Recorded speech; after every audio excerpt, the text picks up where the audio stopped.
Okay, ready for my Friday update. November 17th. We're on the doorstep of Thanksgiving here, and my quarantine fish has made it to the main display. She's getting beaten up. Not consistently, but off and on, by the last new fish that came in. Maybe it's sort of a new guy ritual, or girl ritual as the case may be. Not really sure. So she's definitely eating well with the others, and that may be part of what's going on here, is that there's a little bit of post-dinner frenzy still going on. Everybody's looking for their last little smack roll of something, even though the pumps have just come on, and pretty much everything should have been blown around that was there. But everything else is doing pretty well. They keep knocking over my corals in places. I don't think it's the fish. I think it's mostly those big bulldozer snails I've got. But more important is some of the stuff that went in downstairs. So let me edit some of that stuff in, and we'll come back up here and look at the fish in a few minutes. Okay, and into the basement. Got some footage from earlier I'll share with you. Did a few things, nothing there. Oh, actually, here's a note for you for this week. I did a little bit of sugar dosing this week. Had some nitrates that were up, and I've seen a few folks doing it, and so nothing crazy, but boy, it kicked up the funk in the skimmer, which I guess is exactly what we're looking to do, and the nitrates are down. So I really haven't gone crazy at all. There's my little sugar there. I've put in about a teaspoon, so a teaspoon for 220 gallons is a lot, not a lot. And I've got some new additions in here. Got a shipment in. Just a few things that I want to start building up some diversity in the refugium. Tough time of year to get stuff. A little bit of macroalgae. This is a form of caulerpa. They say this is one of the kinds that does not go sexual very quickly. So hopefully I can get that to take root, and it's a big nutrient export.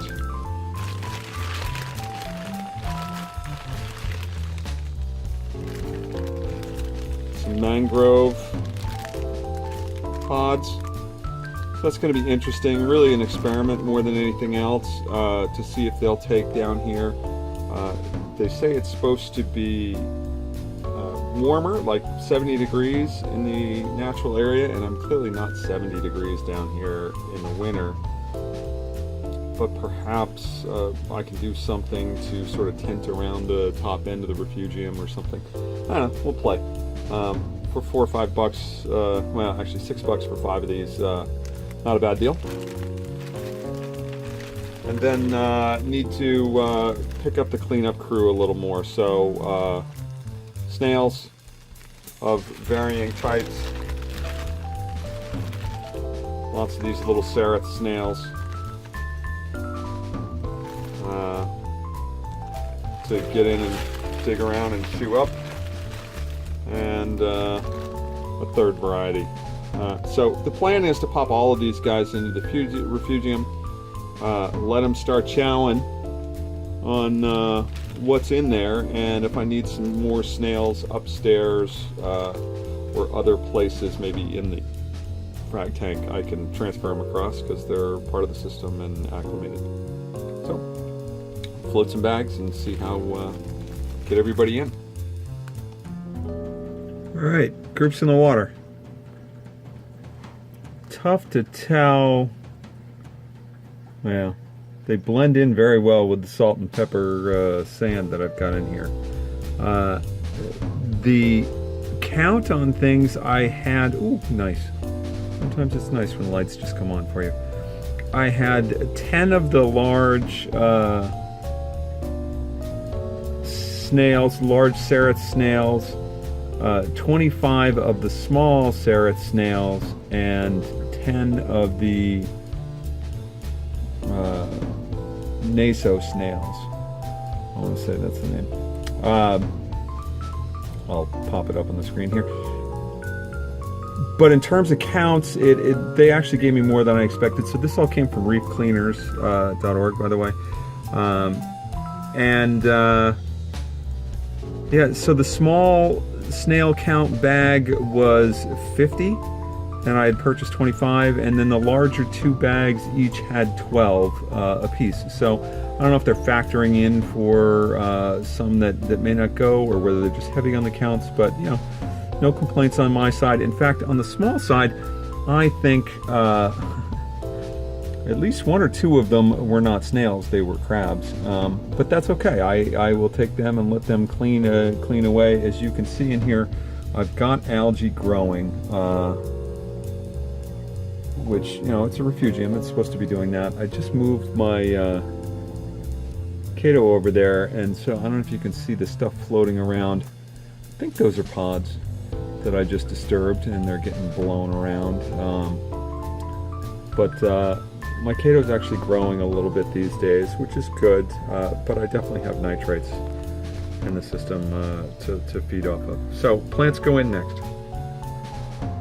Okay, so those were nerite snails, by the way. I just looked that up.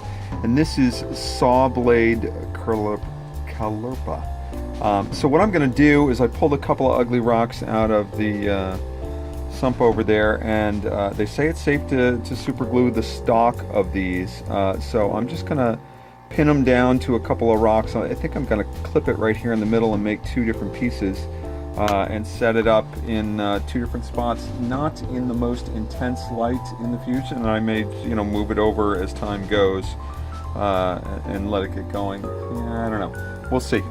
Maybe I'll put one in a darker corner and one in a more intense corner, and we'll see what takes and what roots in and what grows.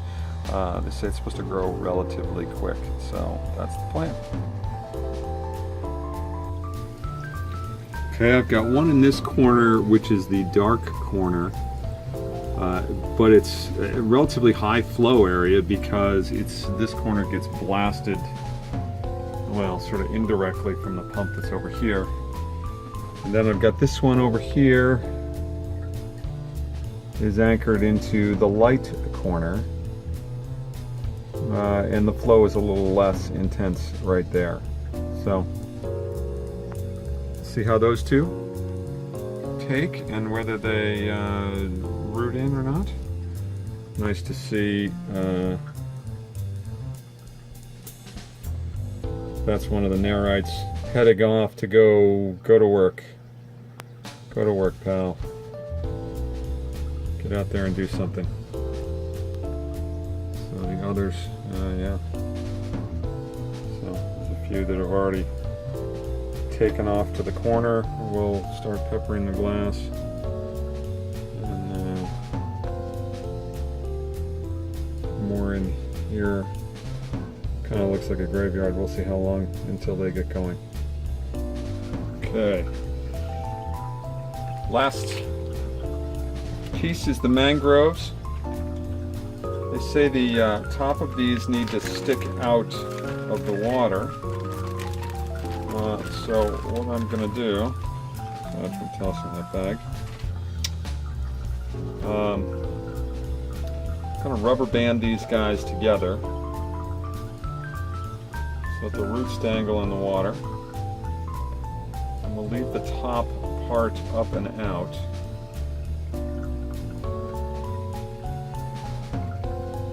Until they grow a little bit.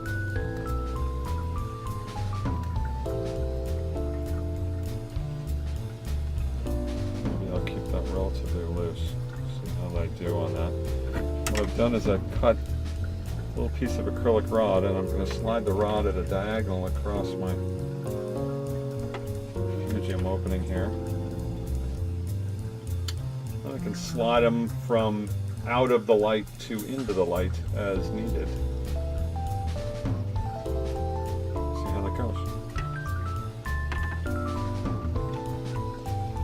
So we're going to start out of the light.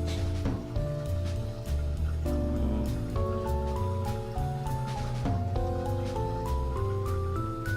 don't know if that's going to be deep enough in the water or not.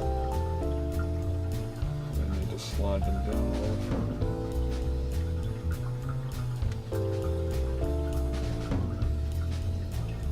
Alright, big experiment with the mangroves.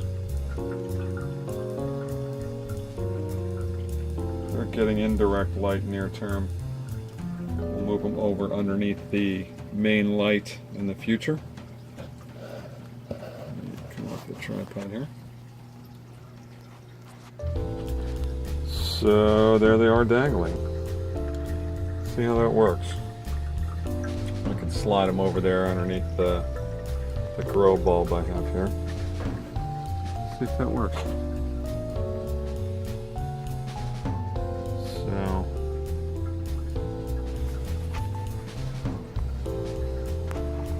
lights are off over here, nothing really to show you. Except for, oh yeah, here, this is so sad.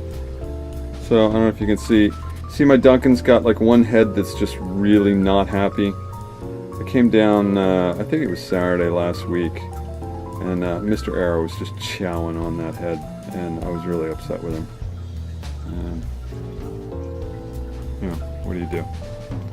Feed the guy. But, hey look, I can walk through here. No ladders, none of the rest of that stuff. Got my outlets in, so I've got power. So I did a little stuff, you know? It's good. I'm making RODI right now. Mixing up some new salt. It's a little cloudy, but I just put the salt in about 2 hours ago. And that's about it.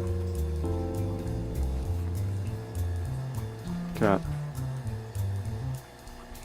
No, she's not pregnant. Just very well fed.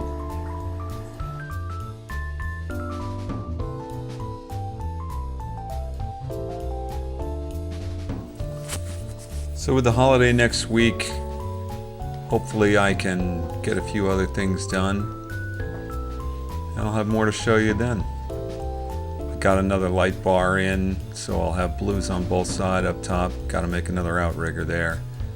I got a couple other projects. I've got some film I haven't shown. Hopefully we can knock those out next week. As always, thanks for watching. Feel free to like, comment, and subscribe.